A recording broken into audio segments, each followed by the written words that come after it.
Hi, this is Paul, and this is Rough Draft for Sunday, where I run through the current version of my Sunday sermon. And I just did this, and it didn't record. And I'm pressed for time, and I have to do it again. So I might rush it a little bit, but it'll all be there Sunday. 2 tables of the law. If you look at Ten Commandments monuments, often you'll see 4 on one and 6 on the other. And that's because of the Protestant Reformation that, well, they were expecting the tables of the law to reflect Jesus' understanding of the law, which was common in his day. Love the Lord your God with all your heart, soul, mind, and strength. That's the first tablet of the law. And the second, love your neighbor as yourself. All the law and the prophets hang on these 2 commandments. Now, your first neighbor and your most godlike neighbor are your parents. And so, because the commandments really come in a rather deliberate order, no other gods before me, don't reduce me to representations from creation, don't lift up my name upon a lie, keep a weekly witness to the goal of creation, your Sabbath rest, prioritize your love of neighbor to the most godlike neighbor, your father and your mother. Now, why are our parents godlike? Well, they created us. They brought us into being. They produced us physically. They code us culturally. They bestow upon us the first draft of God, authority, normativity, our picture of the world. If anything, modern psychology has validated this assumption with respect to them. The Heidelberg Catechism's take on this very much falls in line. What is God's will for us in the 5th commandment? That I honor, love, and be loyal to my father and my mother and all those in authority over me. That I submit myself with proper discipline to all their good teaching and discipline. Now, this might sound a little authoritarian, but very quickly it acknowledges that, well, it's not all fun and games, and parents are not all good, and not all good parents are all good either. And also that I be patient with their failings, because they will have failings. For through them, God chooses to rule over us, and God chose to form us.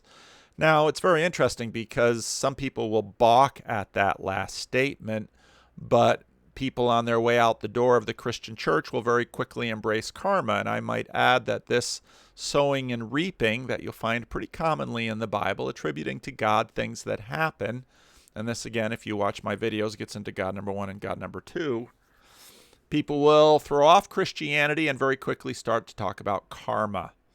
And, well, this is sort of a karmic idea of sowing and reaping with respect to, well, these are the parents God gave you. And that begins to make us wonder, do we feel comfortable with that? Do we like that? It might not have been optimal for all of us.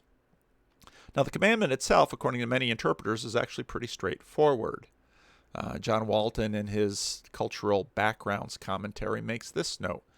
This verse has been subjected to many interpretations. Most ancient readers would have understood this as an admonition to care for one's elderly parents. There's no social security. There's no retirement home.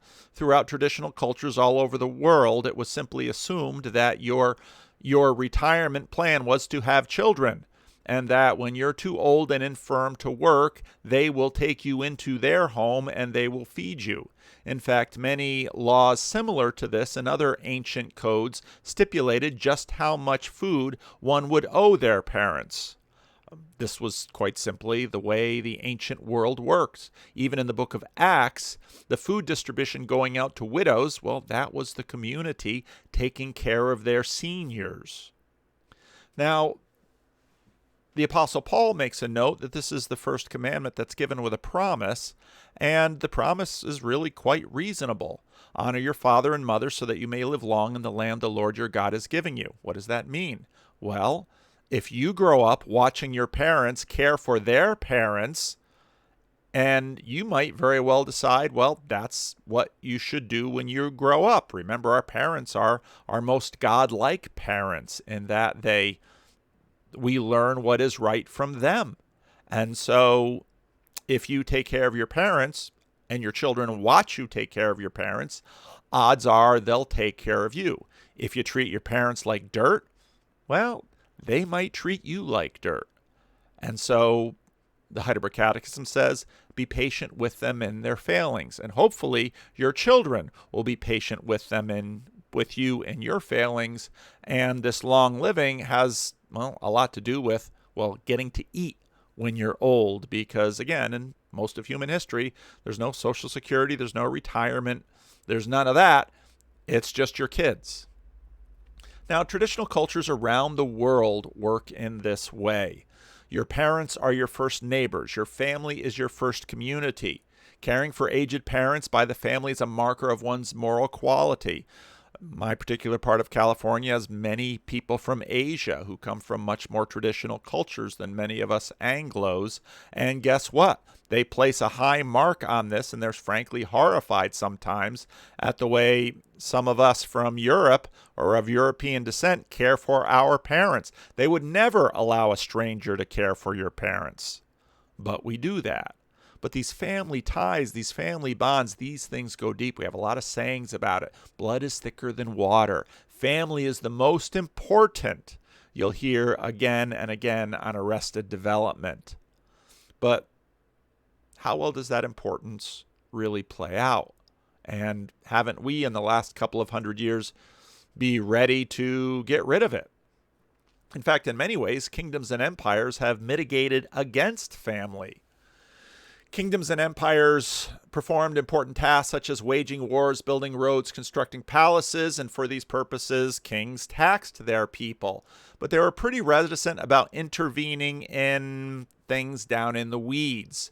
Traditional agricultural economies had few surpluses with which to feed crowds of government officials, police, social workers, teachers, and doctors. Consequently, most rulers did not develop mass welfare systems, education systems, or healthcare systems. They left such matters to family.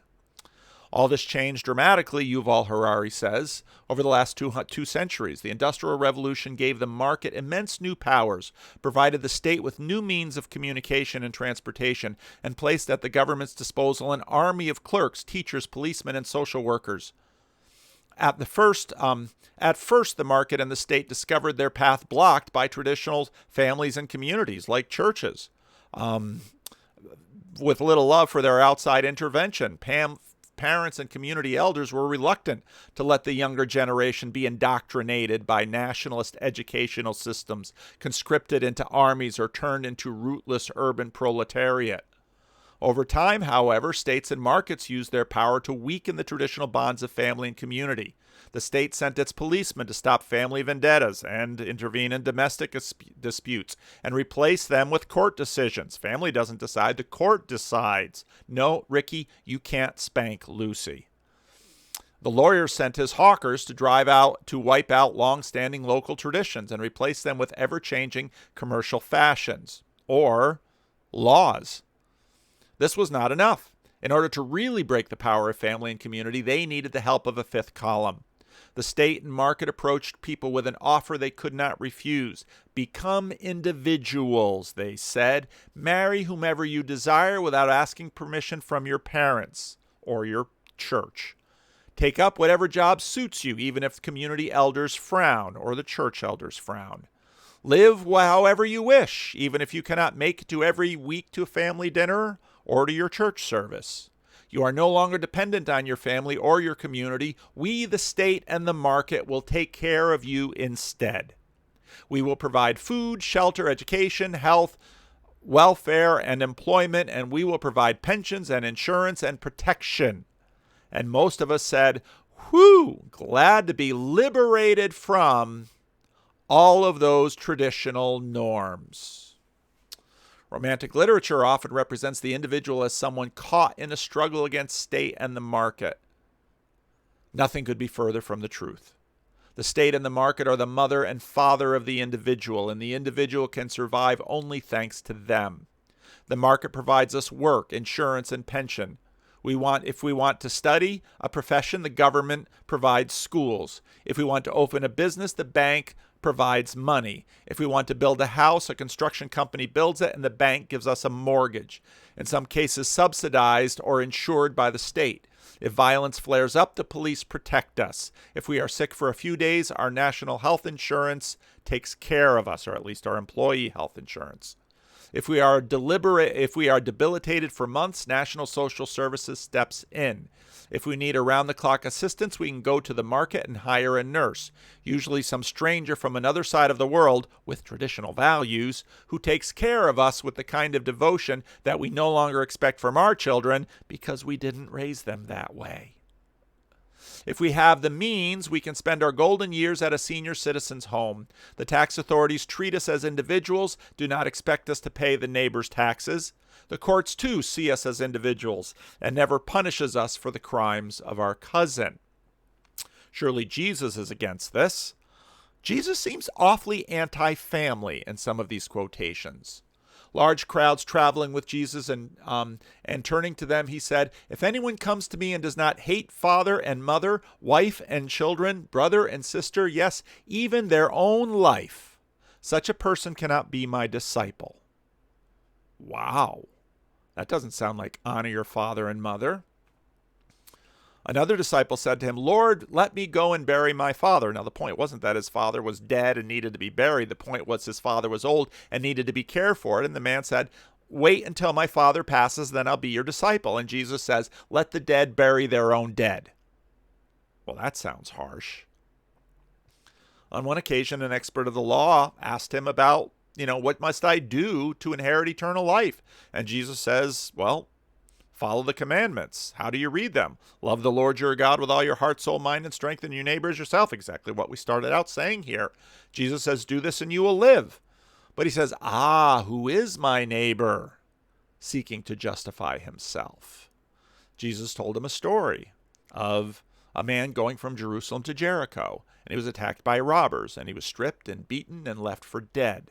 A priest from his own tribe saw him, went to the other side. A Levi from his own countrymen, this is his brother, goes to the other side and passes by.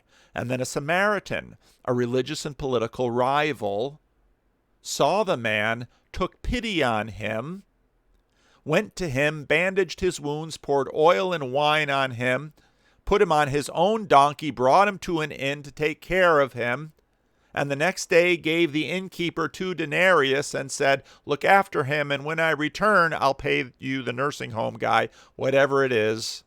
And so then he asked the inquirer, who was this man's neighbor? Well, the one who had mercy on him. And Jesus says, go and do likewise. Wait a minute, you're so harsh on the dude who wants to take care of his father, and now you're applauding this man who's taking care of a total stranger. Which side are you on, Jesus? Jesus does this fairly often. You have heard it said in the Sermon on the Mount. The 10 Commandments Jesus is often twiddling with. He's living in a traditional society. Honor your elders. Care for them in old age. Certainly this is good. Failure to do so will have disastrous consequences for you, the 10 Commandments says. But now you've got empires and nation states, intermediary, getting involved in the family. And, liberating people to be individuals and to do as they please, no longer dependent upon the broad and granular expectations of family. And Jesus seems in agreement. Ivan Illich was a former Roman Catholic priest who looked around and said, all this institutionalization of education and elder care and medicine is a betrayal of the Christian message. We should be caring for people directly, not paying some low-skilled wage earner from the other end of the world to do it, because when we care for someone directly doing the dirty work, it changes us. Henry Nouwen was a very successful Roman Catholic priest and also an author. Wrote many books that Protestants loved. Was a lecturer at Harvard, much in demand as a lecturer and a speaker. Was also a closeted gay man, which came out after his death. He leaves this very lucrative career that many pastors would aspire to have and very few actually have, and he spent the remaining years of his life caring for disabled adults. Why would he do that? He did it happily, and he said, this is the most meaningful work of my life. Isn't that strange? Jesus, for having told this man, let the dead bury his own dead, when Jesus himself is dying on the cross, looks down at his mother and doesn't say, oh, Mom, I don't have any attachment to you. Jesus saw his mother there and the disciple whom he loved standing nearby. And he said to her, Woman, here is your son. And to the disciple, here is your mother. And from that time, this disciple took her into his home. Didn't say go find her a nursing home. So, how to understand this Jesus and this commandment? Jesus seems to break a certain categorical essentialism. Politically right now, this is actually at the center of a lot of our cultural disputes. We're awash in demands for categorical essentialisms, demands that people's status be raised or lowered by race, sex, gender identity, ethnic hereditary. We're going to clump people into groups, and those categories are going to govern. So it seems Jesus, well, a lot of individualism comes because of Jesus. Jesus, in a sense, sort of breaks the ancient familial essentialism or a tribal essentialism. And, well, you can read about this in Tom Holland's book, Dominion, cover of which shows up in many of my videos and sermons. Jesus disrupts that with his discipleship demands and says, care for the stranger. I thought I only had to care for my family. That's the point of the Good Samaritan parable, isn't it? Jesus also disrupts it with radical humanism that has become so common to people they no longer recognize it as Christian.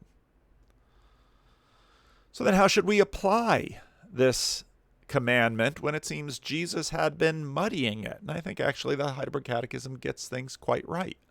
That I should love, honor, and be loyal to my father and mother. They're my first neighbors, and they're my most godlike neighbors in some way. Maybe not godly, but at least godlike. They're my first draft. They taught me the world. They produced me, all of those things. That I submit myself with and to all those in authority over me. That I learn from my parents to respect authority, and hopefully my parents were worthy of respect.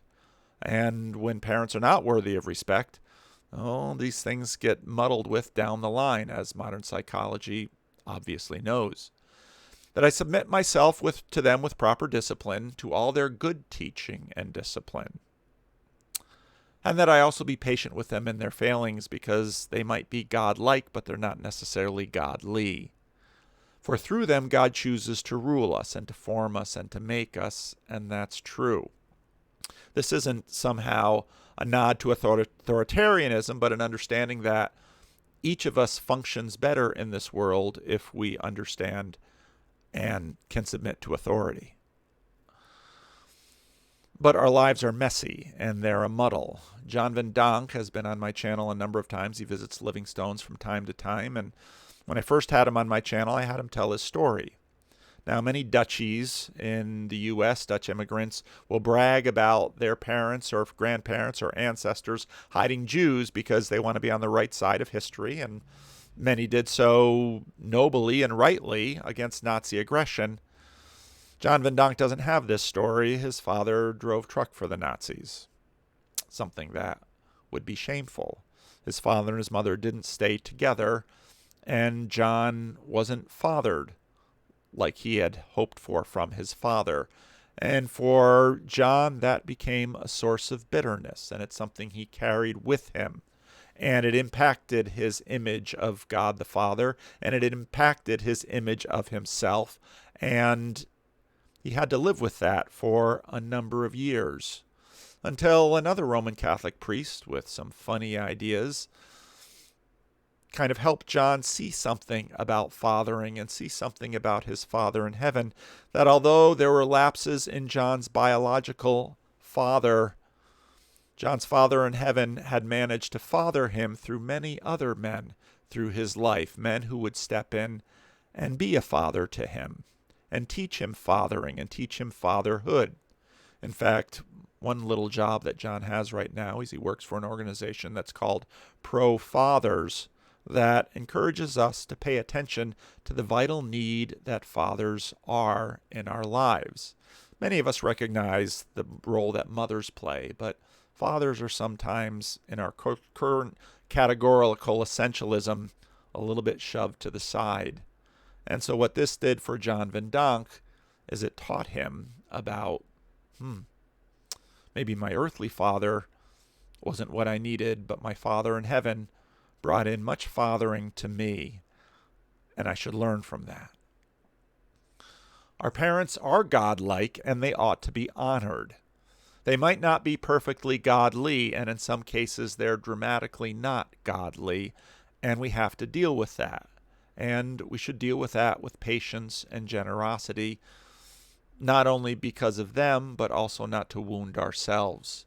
Jesus, in fact, does come to liberate, and that's the theme of this entire series when we started at the beginning of Exodus and are going through the going through the Ten Commandments, because we need to be liberated from a lot, and the commandments are for our liberation, because sometimes the only way to be liberated from certain aspects of ourselves is to recognize other authorities. Jesus comes to liberate from categorical essentialisms that bind us generationally, liberates us from escapist statisms. Well, I'm just free, and I'm not bound to anyone because the state will take care of everyone.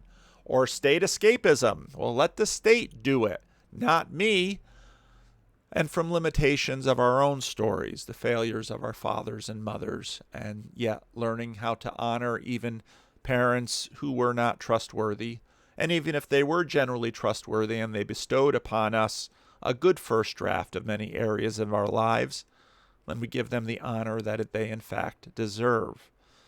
But all of this comes with the ability to love not just our family, not just those in our tribe, not just like us, but to love the stranger as well.